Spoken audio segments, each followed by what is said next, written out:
Hi, my name is Sophia Lahi, and this is my sixth speech for the public speaking course in the Rompal curriculum.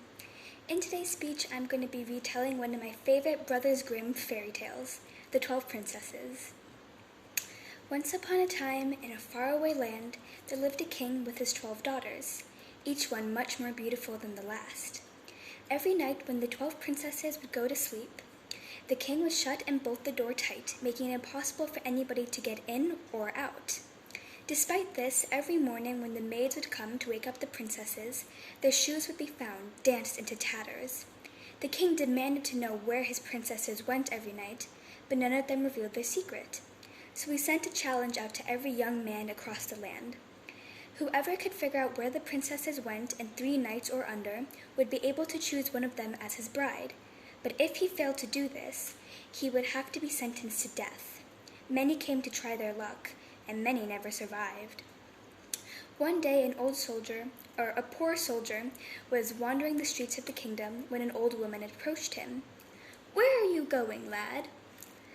The soldier was quite tired from his long walk and didn't bother trying to push the woman off.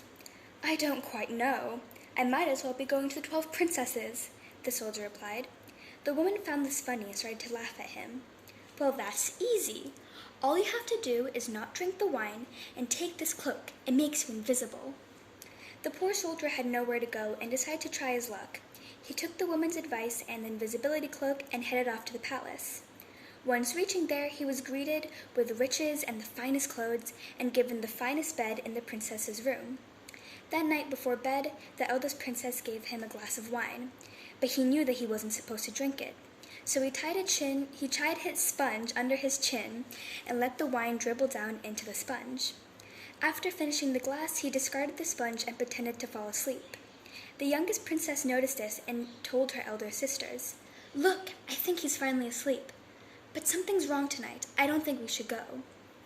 Her elder sisters teased her for being so paranoid and continued on doing what they were doing. They dressed in the finest dresses and the finest shoes, and once done, the eldest sister tapped her bed, making it disappear into the floor, revealing a stairwell that led downwards. The soldier noticed this, slipped on the invisibility cloak, and followed them down the stairs. While following them, he accidentally treaded on the youngest sister's dress. "Somebody stepped my dress. Something's wrong. We should go back." Her eldest sisters told her that she was worrying for nothing and she probably snagged her dress on a nail.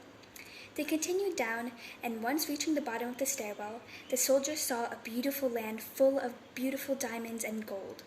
The trees were made of gold and diamonds, and the ground was paved in rubies and emeralds. Deciding to get some evidence, the soldier snapped off tree branches, making loud cracking noises every time he did so. "Did you hear that? Somebody's snapping off tree branches." Her elder sisters told her she was worrying and it was probably just their soldiers firing their guns. They continued until they reached a pier where there was 12 princes and 12 rowboats waiting for them. Each princess got into a rowboat, and the soldier following them saw as they were rowed to a beautiful emerald palace. The princesses danced all night until dawn when the eldest decided it was time to go. Somehow, the soldier managed to slip back into bed before the princesses noticed he was gone. "See? He was sleeping the whole time. You had no reason to worry," the elder sister told her youngest. The youngest princess didn't like that she was wrong, but didn't say anything and continued on with their night. Despite knowing where the princesses went on the very first night, the soldier continued to follow them down to the magical land of emeralds and rubies and diamonds until the 3rd night, and he was forced to show his evidence to the king on the 4th morning. And he did. He showed the golden and diamond branches and told of the magical land beneath the bed. The eldest princess realized that her secret was out and confessed to her crimes. The king congratulated the soldier on finding out where his princesses went and allowed the soldier to choose one of them as his bride. The soldier declared he was no longer young and decided to choose the eldest princess as his bride. And they lived happily ever after. And that is the story of how the 12 princesses ended their dancing and the soldier became a king. That's it for my 6th speech for the public speaking course in the Rompal curriculum. Thank you for watching and have a great day.